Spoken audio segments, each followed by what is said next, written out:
Hi, it's Cammy Chris Kamara, and you're listening to the Iron Hour podcast. This is the Iron Hour podcast, hosted as always by me, Barra. I'm joined today by the one and only Max Bell, and it is the one and only, the only person with me today.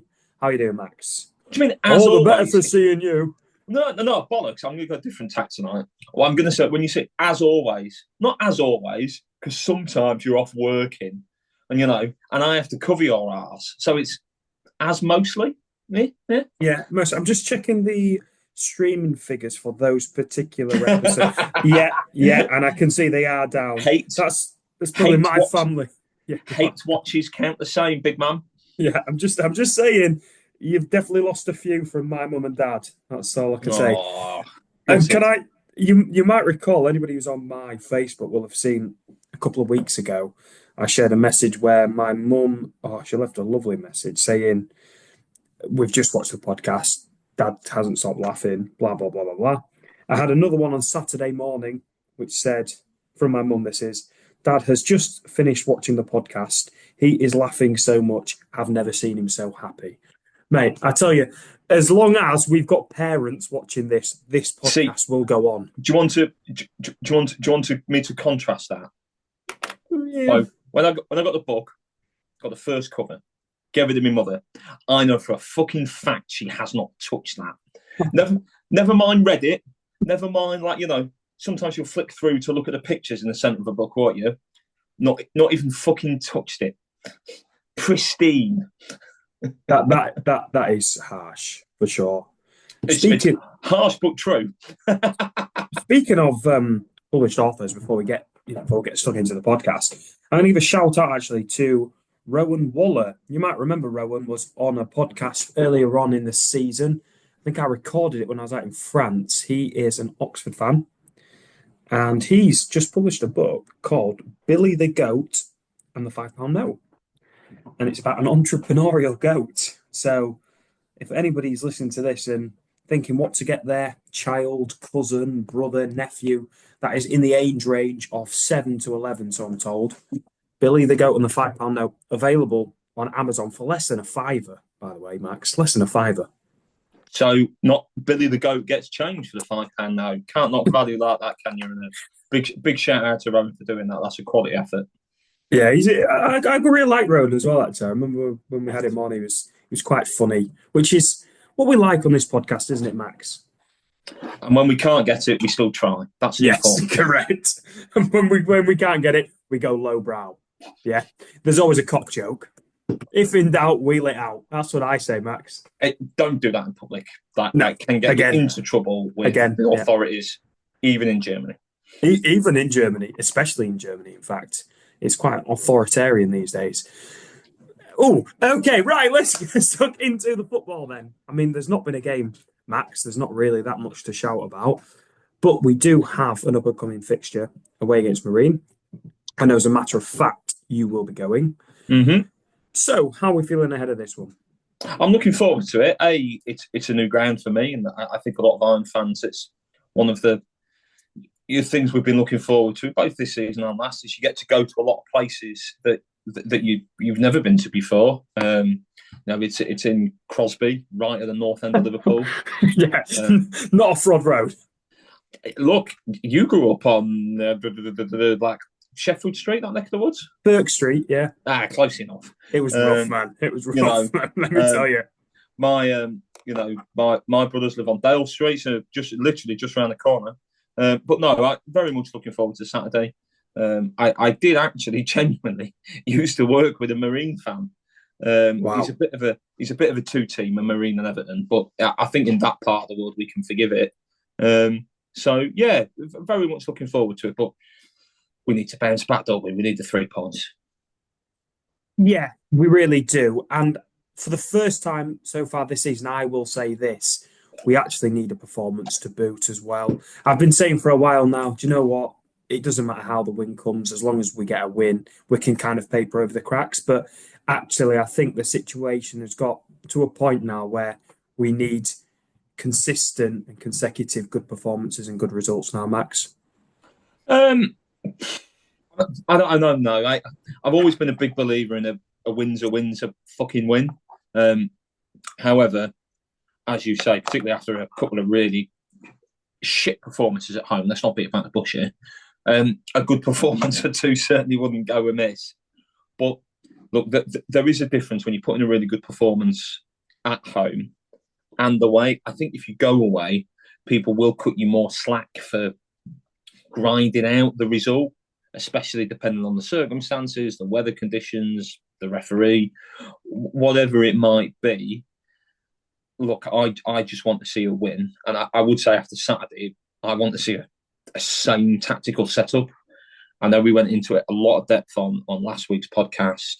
But if it gets to 2:00 on Saturday and I look at that team sheet and I see a 5-2-1-2 with Danny White on the hole, then it will be time to question whether or not the train tickets were worth it.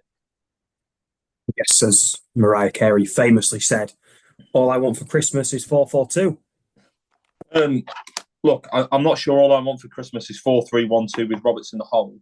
Oh, yes, that famous song. Yeah, even Mariah's struggling for that one. All I want for Christmas is the Christmas pudding. With Tom Cruise and sixpence. Yeah, look, we can all quite mind Bassey. Thank you very much. Look, we'll see what happens. I think it's difficult to speculate, given the 2 games away from home with 4 at the back, and then you revert back to 5 at the back at home, which is probably the inverse of what most people. Yeah, exactly. Especially Marco were expecting. So, look, we're playing a side in the bottom 4, but we're playing a side with a lot to play for.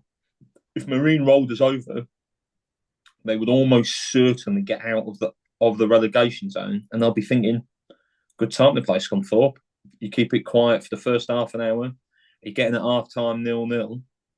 Do they fancy it? What's their confidence like? What's their morale like in the dressing room if it's 0-0? I know Marine gave us 315 tickets, I believe. I think it was 314. I really do. Oh, disco here, mate.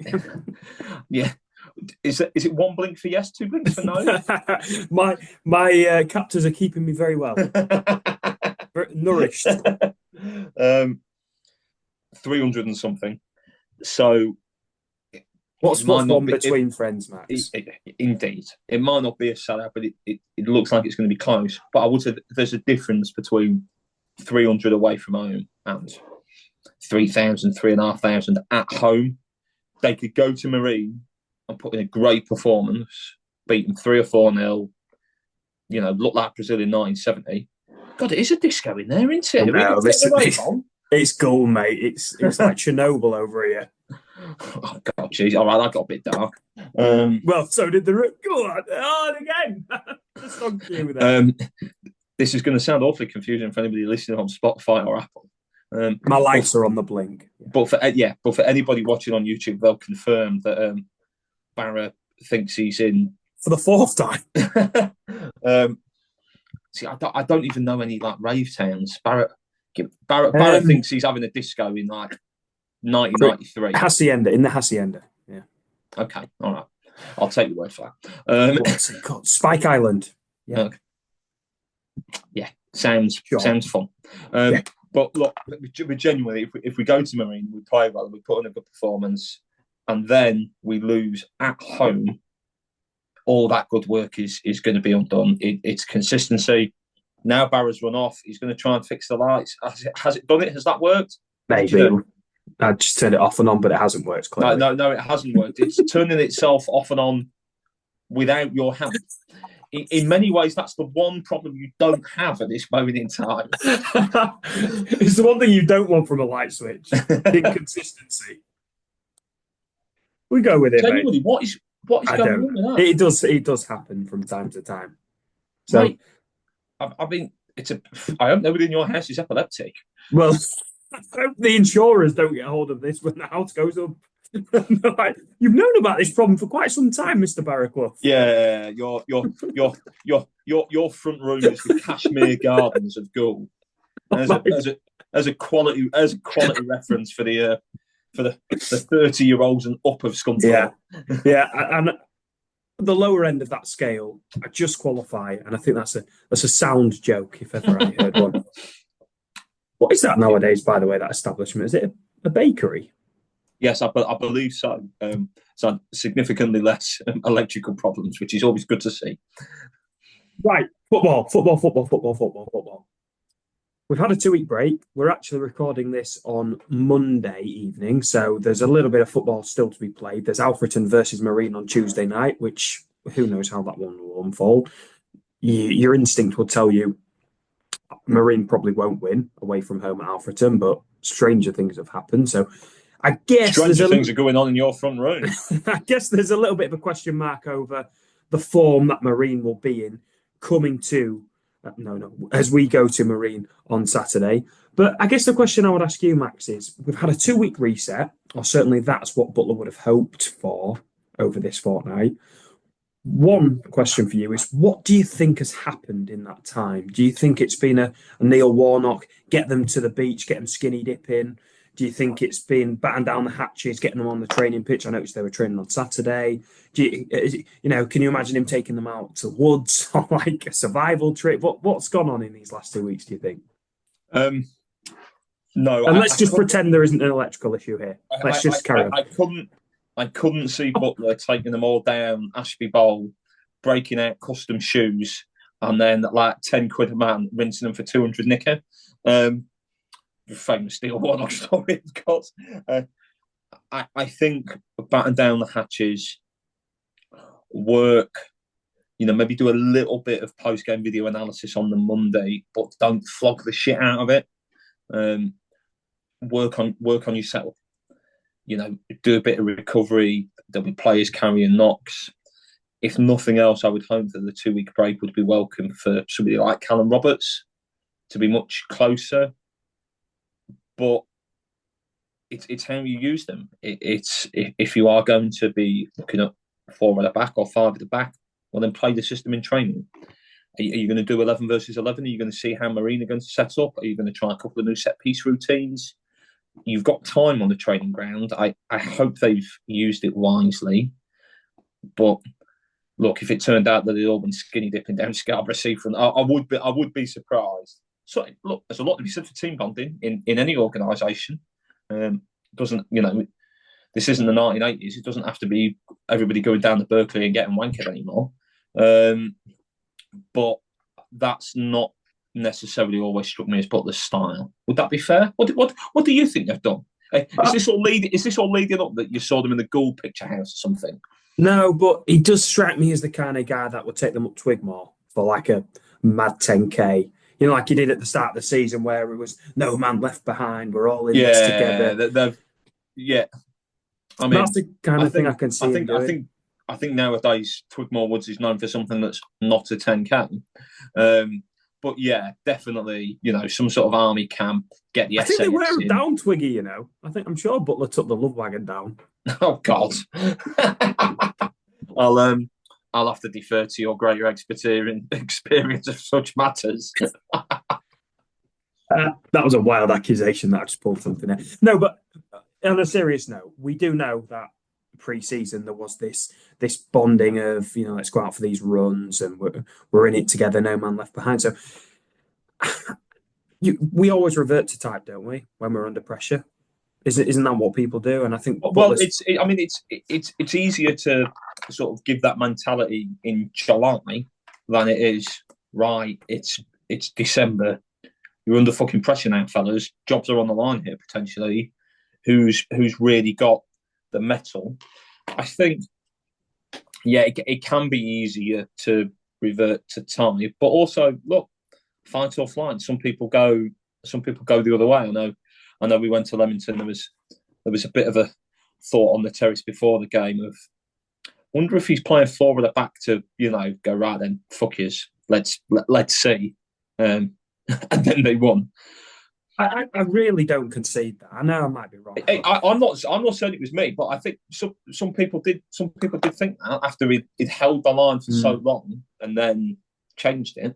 I've said this before on the podcast, and before I make the point again, I'll just say, I'm not for 1 minute suggesting I know Andy Butler inside out, okay? It's not, I'm not pretending that. But I know him a little bit from the academy days, from when my lad was at the academy, and when you speak to people, you do get a feeling for what is kind of going on behind the scenes, and you do kind of get what you think the person is like. And Andy Butler has always struck me as the kind of person who doesn't give a fuck what people think and what criticism is struck his way. I've always thought that about him. I certainly had thought that, but yeah, fucking. you make the point. Let's jump into this moment, because there's two bits there. In terms of his tactical setup, I mean, I would be inclined to agree with that. Yeah. And speaking of somebody who's occasionally known to have a bit of a thick skin, it's often needed in nowadays. I think as a society, even if you look at social media, ensuring that kids have that inner self-confidence and that they have at least a little bit of a don't give a fuck attitude, that they trust themselves and they back themselves. I rate that. But can I just chuck in? I just want to be clear here. I probably use the wrong words. It's not necessarily that he doesn't care what people think, because some of his interviews would certainly suggest that he gets rattled a little bit. Yeah, and I think that's what we were going to get at, isn't it? There's often again, speaking from personal experience, there's often a thin line, isn't there, between doesn't give a fuck and actually, healthily, look, I back myself. Yeah, I think that's what it is. I'm not that worried about criticism. This is my vision, and look, that's not just football. That's life. That kind of inner self-confidence can be really, really important for.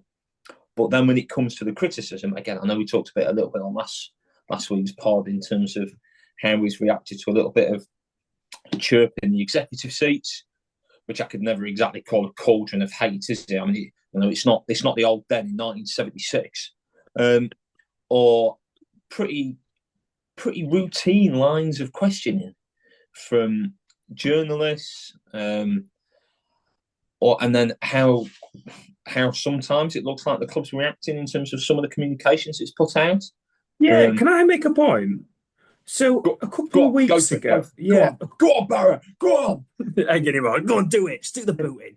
A couple of weeks ago, the interviews that the club put out with the players and the management team, my eye got turned, and I failed to make a point of this at the time, but the Ross Barrows interview a couple of weeks ago, where he actively came out, and I'm going to use a term from last week, he aggressively pursued the defence of the 3-5-2 formation. And James Moody kind of shaped the question towards the formation, almost as though then Barrows would then come in and defend it. So it's like, I'm not going to lie, there was a little cynic in me that thought, that's interesting. Is there something here from the club where they just want to kind of push this out? This is our stance on the formation. I mean, it's unlikely that Ross Barrows would come out at that point and say, well, I think the 3-5-2 is a load of shit. We should be playing 4-4-2. Like, mate, it'd have been my fucking hero of the week if he had. Fuck me. Yeah, look, I agree with that. But actually, in a way, that's what I care about more than the fact that if the club want to push that line up to a point, I don't really give a shit. I have been around politics often enough to know that sometimes organisations can push a line even if it's unpopular. But actually, the bit I do have a bit of an issue with is putting Barrows in that situation. He's a right back. He's a football player. He's not a professional PR man. He's not a communications expert. He's not fucking hell. He's not even a politician. He's probably one of the better spoken ones. He's placed in a really difficult situation where there is only one right answer there. And then when people listen back to that, again, look, there's a thin line between having a coherent, strict, consistent communications output and actually, in the end, people smelling a bit of a rat. Nobody likes thinking that they're being taken for a fool. And I say this as one of the biggest fans of Moody on the planet, only donkey's years. But you do have to tread that line carefully sometimes. And that's a lesson for us all in life, not just Scunthorpe United over the last couple of months. No, and I think I really like Ross Barrows. I like every, there's not many people I don't like. I think the other incident was after the Alfreton game, there was a fan, I won't mention his name, but there was a fan who kind of said quite loudly, fucking hell, the players can't enjoy playing this formation. And Ross Barrows, to be fair, looked over at the fan and just shook his head as if to disagree with the comment. And I was like thinking, I tell you what, right? If I was Butler, that is the kind of player I'd want playing for me. Because it's one thing to say it on camera, but actually to be caught off guard after a result and stay behind that line, stay behind the party line. He'd be starting every week for me, and he has so far for Butler. Maybe there's Well, something yeah, in that, but Max. he's also starting for Butler because he's the only proper right back we've got. I mean, We don't play right backs though. Piss off. Look, you can argue it could be both, but I feel like his lack of competition in that particular position is not unconnected entirely. I don't know. He's looking at Evans going, yeah, I can get another centre back in.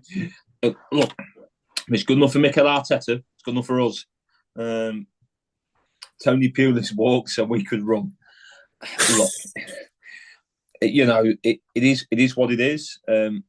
Fans are going to get frustrated after performances like that.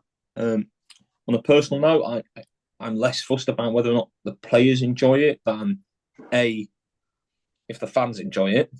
If it's not one of the probably the top 3 worst games of football I've ever seen with my own eyes, or alternatively, do we get the point? It doesn't have to be pretty every week. It can't always be massively pretty every week.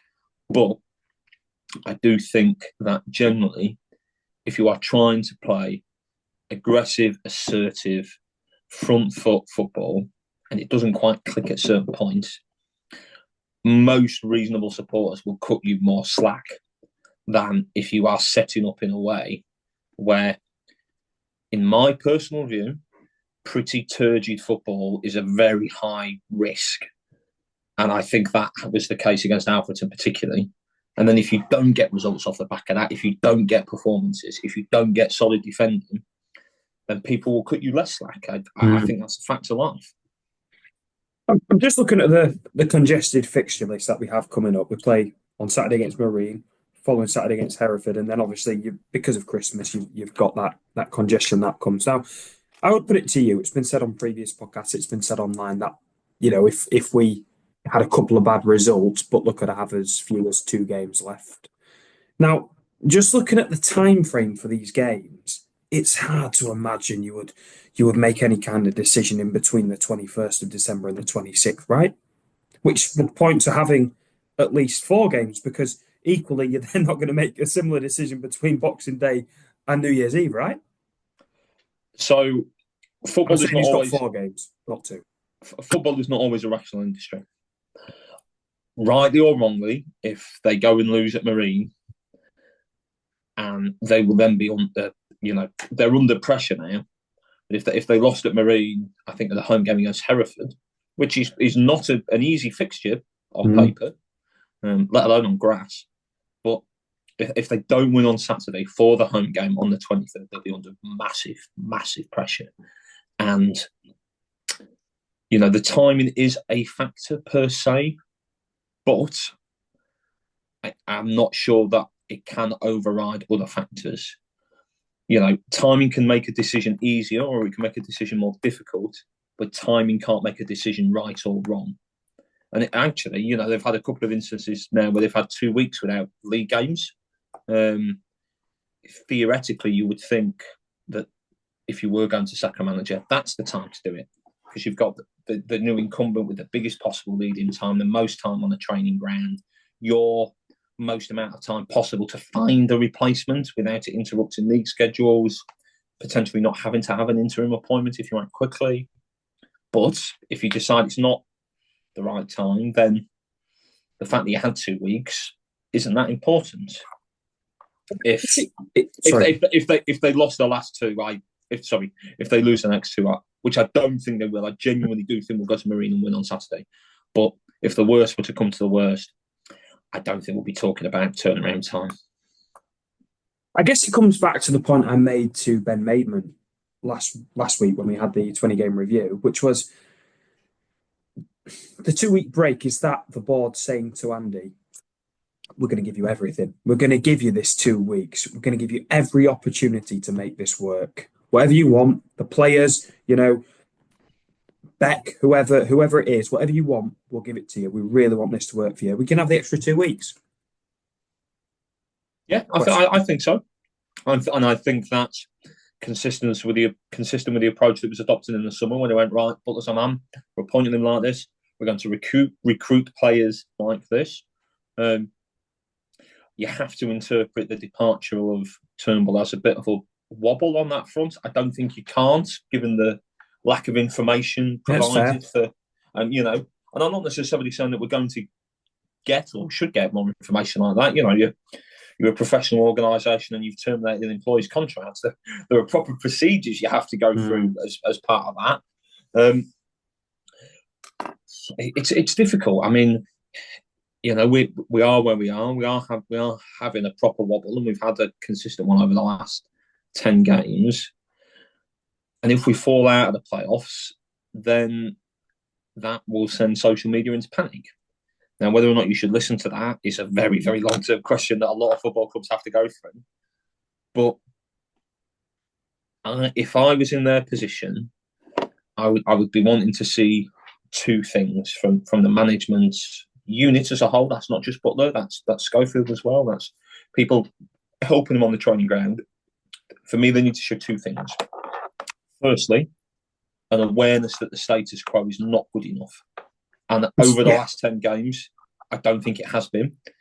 And I don't think in the public statements we've had, I couldn't confidently say that there is an acceptance of acceptance, yeah. Yeah. Now, conversations in private may be different. Like, I totally accept that. I don't push for managers to come out and slag all their players off all the time. We're back to politics, aren't we?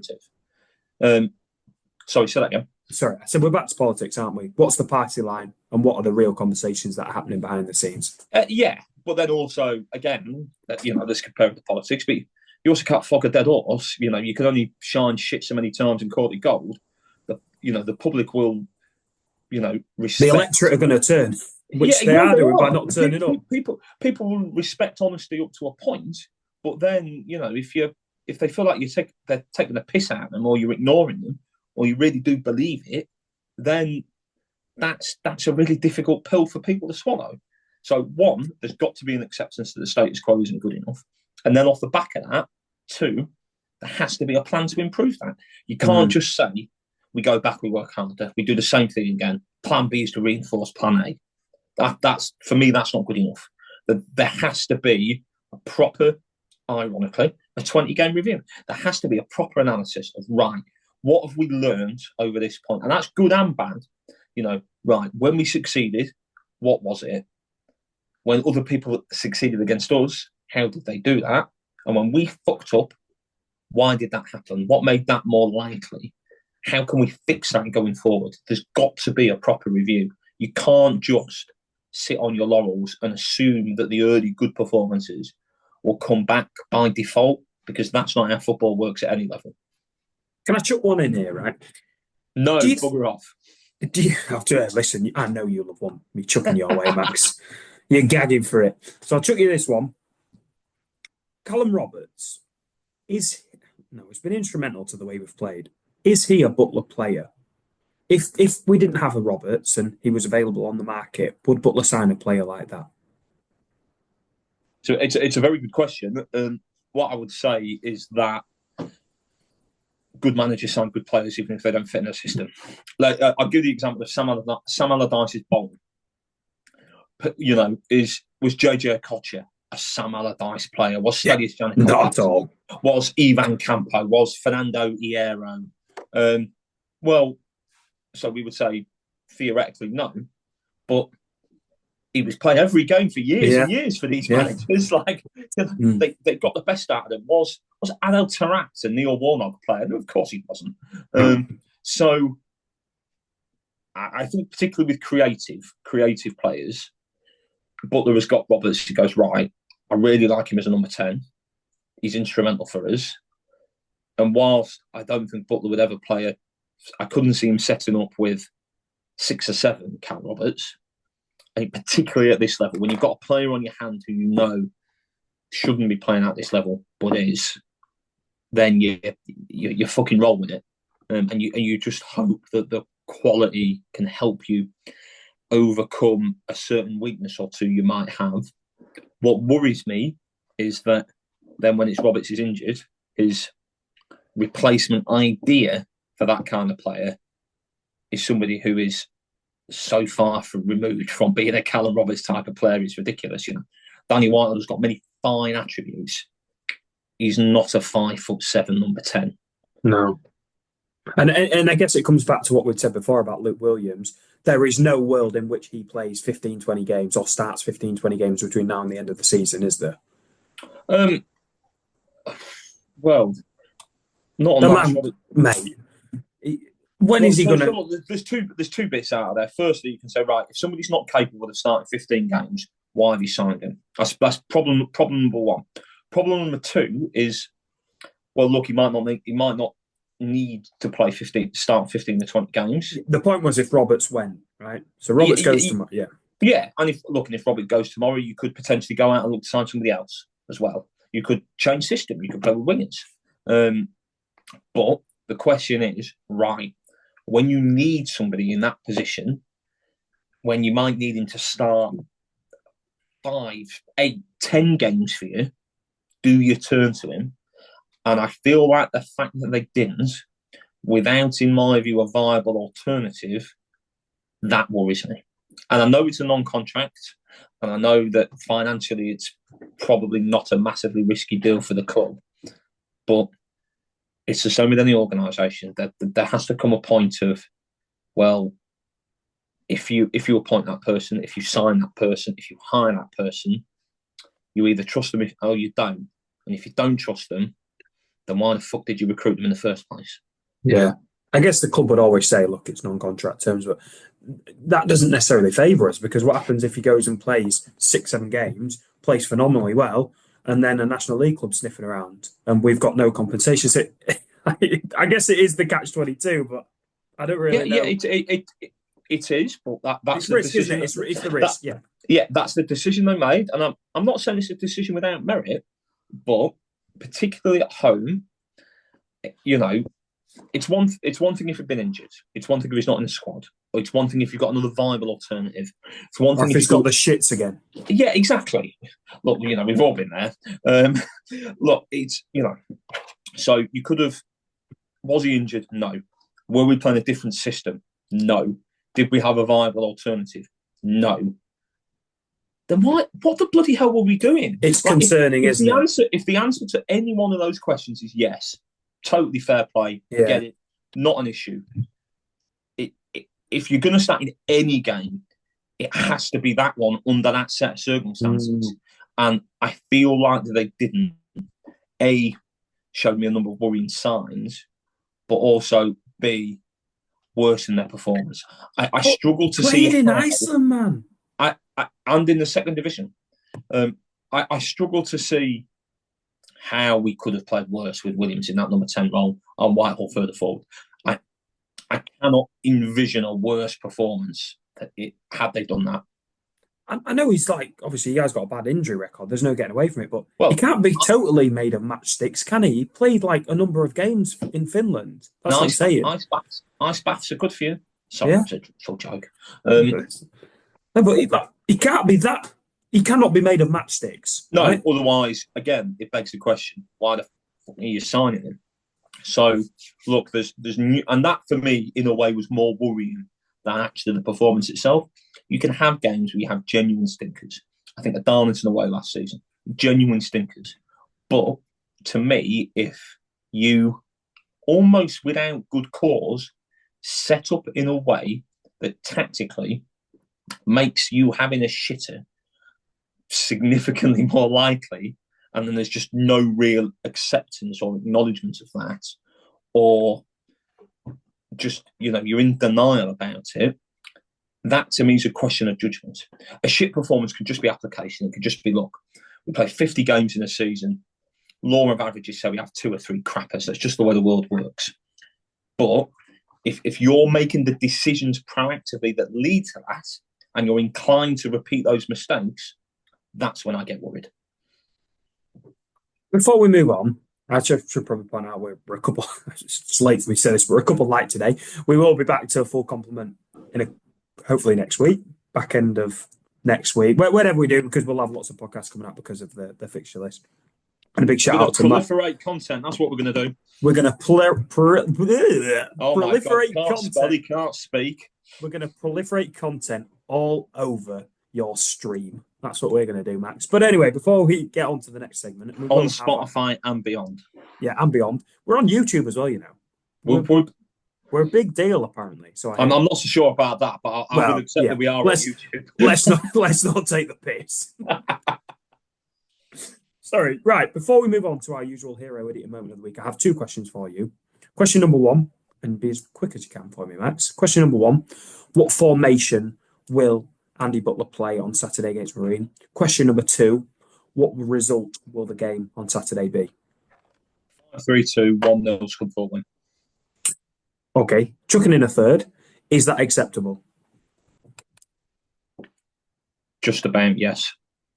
Yeah. A win's a win. Correct. I'll go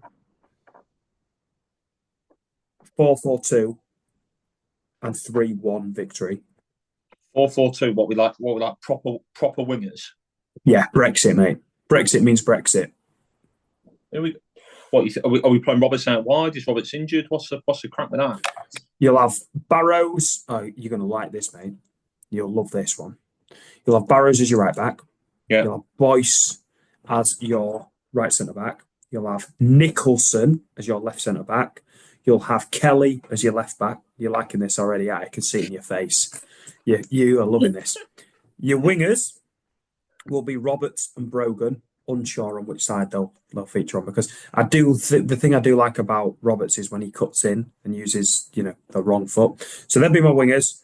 In midfield, you've got Scales and Clunan. Your front two, Beck and Whitehall. Have some of that. Bang.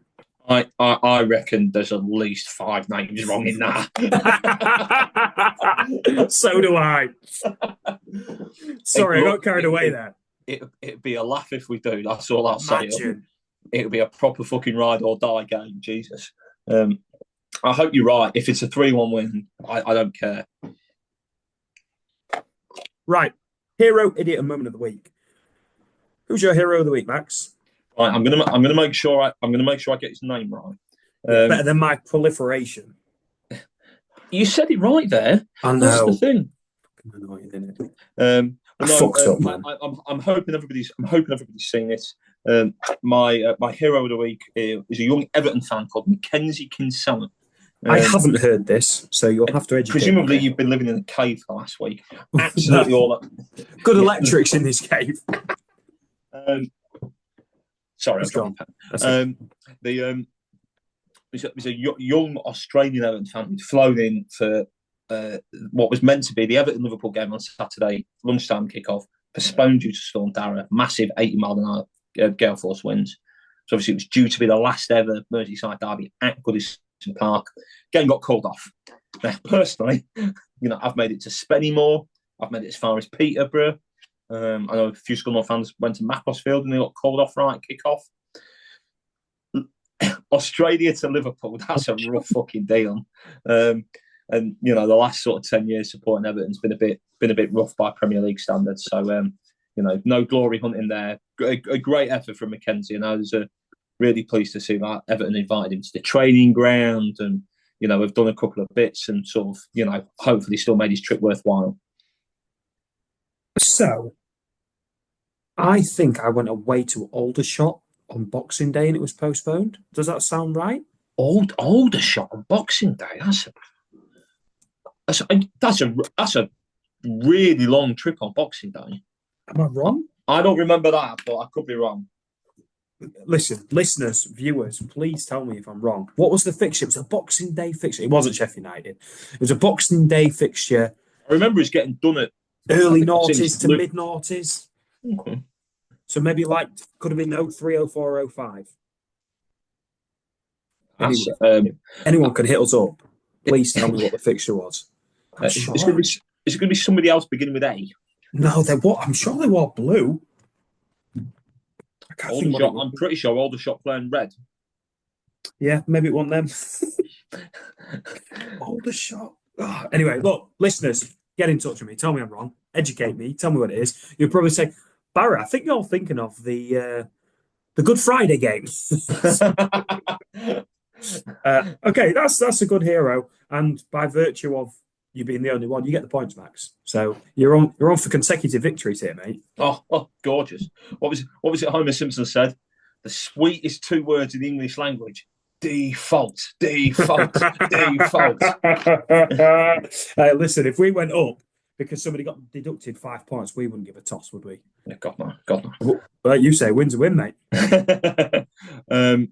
So my idiot of the week, live breaking story on Monday night, and it's David Coote.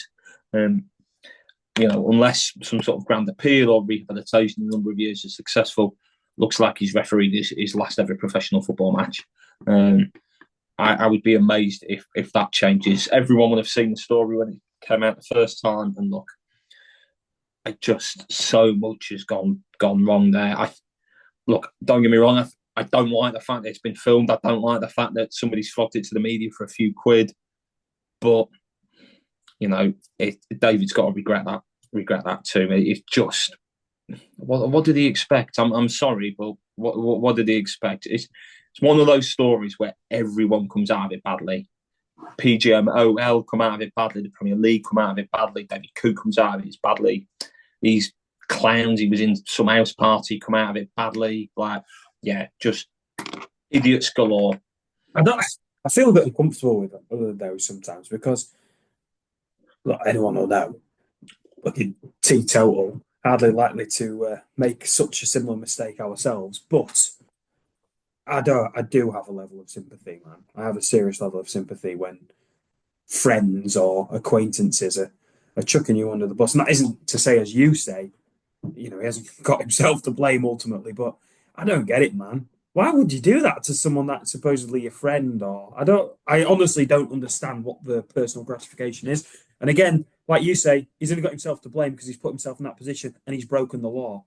But man alive, or supposedly broken the law, I should say. We don't know what substances he did take prior to making that comment. We can only speculate.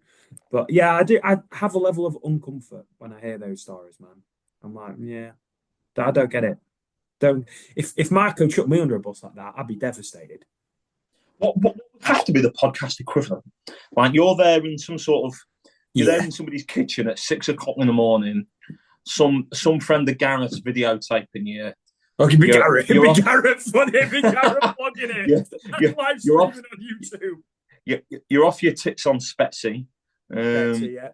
Like what's the equivalent? I don't know, man. Like, I don't know. You actually really like Iron Brew? I don't know.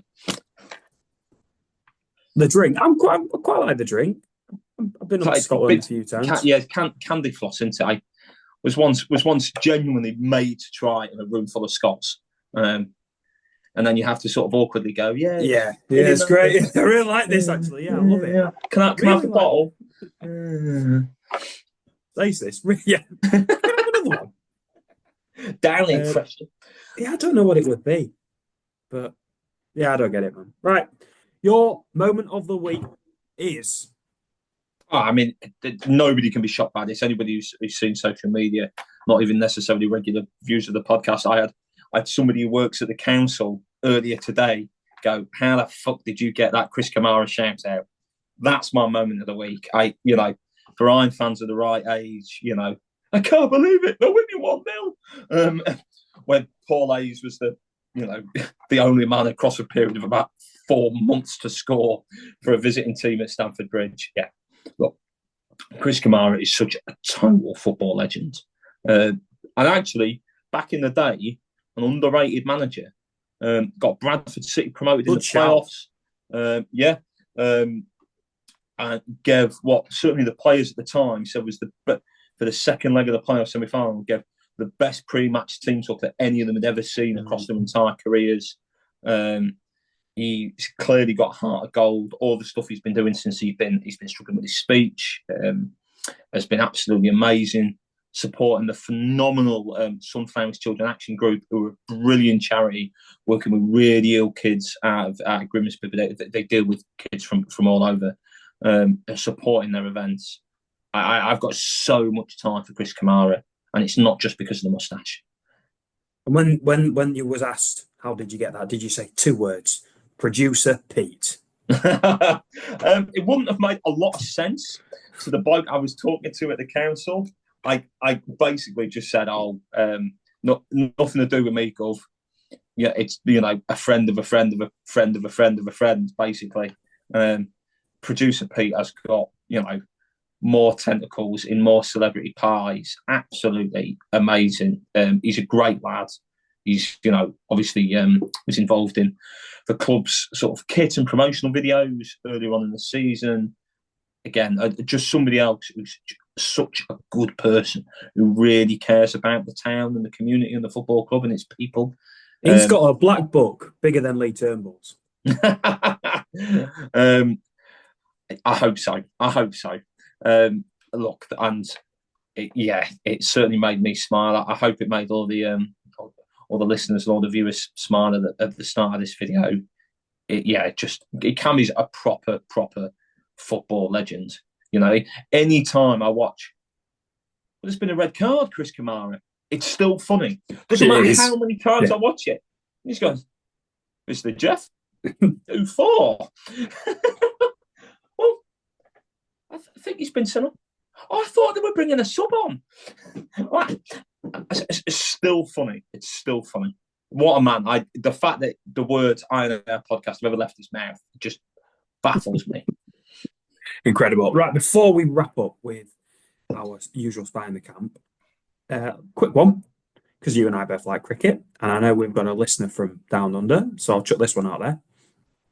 Australia would be buzzing at the minute with their result over India, but a little bit closer to home, or not that closer to home where it happened, but England, the first test team to 500,000 test runs. How cool is that? Crackers. And had you actually warned me that we were going to be discussing cricket, I might have, done a little bit of research and thrown in the stat in there. The test series in New Zealand seems to be going well. Harry Brook, batting absolutely phenomenally. I just hope that in a year's time we're not going same old England. They produce it in the build up in nice games, but then when the shit hits the fan and there's 60,000 Perth Wallers shouting at you, can you do it under the pressure? Yeah, when you're in the Gabatoir, it's different. And on that note, I'd just like to say that if the aforementioned Mrs. Barraclough is listening, I'd really like to take Andy to the cricket in Australia. Can you please have a note? I mean, she'll never listen to this. Yeah, you've tried. Look, it's not a no. It's far from being a yes, but it's not a no. What did they say? Never say never, but never. I mean, and one thing that always, when we play in New Zealand and we always look so good, I'm like, it's basically like playing in the British summer, though. Although geographically it's very close to Australia, in terms of conditions, it's much closer to... The climate and the conditions are totally different. It's so much less hostile. It's even less hostile than English grounds. It's not even the hostility. I mean more like the clouds and the altitude. Look, the swing and the seam conditions. The overcast. It's like playing in Leeds, just with a friendlier audience and a bit more rain. Yeah, absolutely. So, look, we'll see how the rest of the series goes. As you say, big fan of the cricket, and when Scunny playing crap, we've got to distract ourselves somehow. So I'm very, very grateful to Harry Brook and the rest of the England team for providing a very welcome distraction over the last week. Just before we go, chucking as well. Schalke got the mother, and I mean the mother of all victories on Friday night. And I'm just going to give because they're 15th in Bundesliga 2 or whatever, whatever Lederhosen farm football you're watching. But if Chris Owen is listening, he was at the game on Friday because he's a Barra fan and Scunthorpe fan. And yeah, Chris, we absolutely spanked you, mate. So on that note, here is our usual Spy in the Camp. This week, I am joined by Matty from the Cross End Away, a Marine fan podcast. Thanks for joining us, Matty. How are you doing? I'm all right, mate. Yeah, thanks for getting me on. Looking forward to it.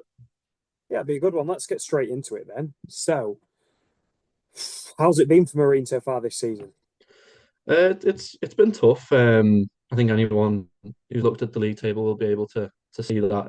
It's been a real step up quality and sort of like professionalism from what we were used to in the Northern Premier League, and even the league below. Because obviously we've had quite a sharp rise up a couple of divisions in the last 5 years. So this year's been a real kind of leveler for us, and it's yeah, kind of halted our trajectory a little bit.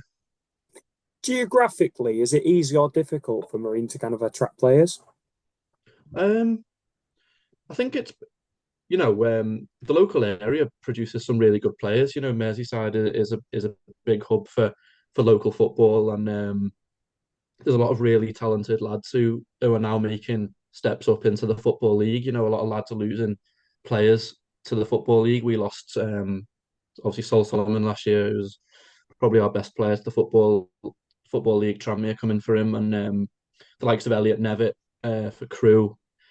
So yeah, it's not difficult to attract players, but it's been hard this year because I think everyone kind of was bracing for a tough season, which it has proved to be, and our budget has been it's one of the lower ones in the league, so it has been kind of difficult in that sense to attract players, but not really geographically. No, we haven't really struggled with that.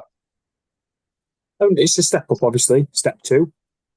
In terms of the caliber opposition you face this season, how do likes of Scunthorpe compare to some of the teams you were up against in the previous seasons? It's much harder, much more professional. Like I say, Scunthorpe's ground, we would never have had anything like that last year in the league below. It's such a big increase in standard from what we were used to last year in the Northern Premier League. Obviously, we had the likes of Macclesfield, who are also an ex-Football League club. But other than that, they were really the only much bigger club in our division, shall we say. Tactically, what kind of team are Marine? Can we expect them to get 10 men behind the ball, or will we be surprised? I think you will be surprised, to be honest. I think we'll give it a right good go, especially being at home. I know from the away game at your ground, a lot of the comments from Scunthorpe fans were that they were not impressed with Marine as such because you beat us 3-0, but they were impressed that we didn't kind of just defend for the full game and we kind of went for it, even though it was obviously a very tough game for us. And being at home, we do tend to get a lot more, chances when we're at home. Obviously, we've only actually scored in one of our 9 away games so far this season, so the home form is really crucial for us.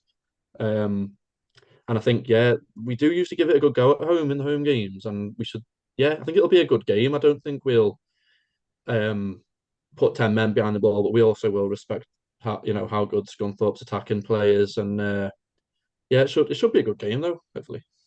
I thought 3-0 flattered us earlier on in the season. I think Yeah. I said that at the time. I thought 3-0 was a bit OTT. Like you say, I was impressed actually. I thought decent little side. In terms of players, who's the stars of the show then? Well, a couple of our standout players from last year obviously have left, and a couple of them have struggled to kind of adapt to the increase in standard.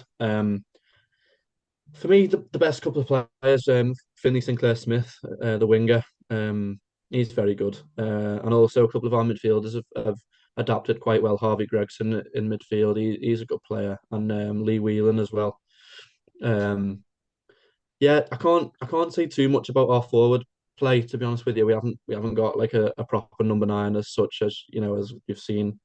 We hardly score, so there's not much to be wary of on that front. But we've got some good midfield players, and if we get the rub of the green, we've got some lads who are good enough to put the chances away. But we've just kind of struggled to do that really this season. So I'd say Sinclair-Smith really, and also Owen Robinson as well.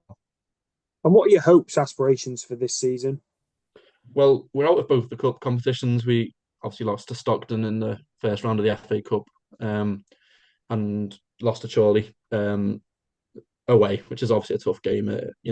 Wasn't expecting much out of that, but I think full focus now is obviously just on the league campaign. We've got to start climbing the table, really. I think it's crucial for the club to stay in the league this season, and anything else is kind of a bonus. But yeah, it is really just about staying in the league and trying to make our home ground, a place that it's difficult for teams to come to, which has been this season. We haven't actually lost many home games. The likes of Kings Lynn have only beat us 1-0, and we beat Chorley 3-0 at home. So our home ground, it can be a difficult place for teams to come. I'm just hoping that it can stay like that, really. I couldn't even tell you what Scunthorpe you'll get on Saturday, because some of the football we've put out this season has been absolutely dog meat. And at times we've looked like absolute ballers. So who knows? Thanks for your time, Matty. Before you leave us, hit us up with a score prediction. I'll go for.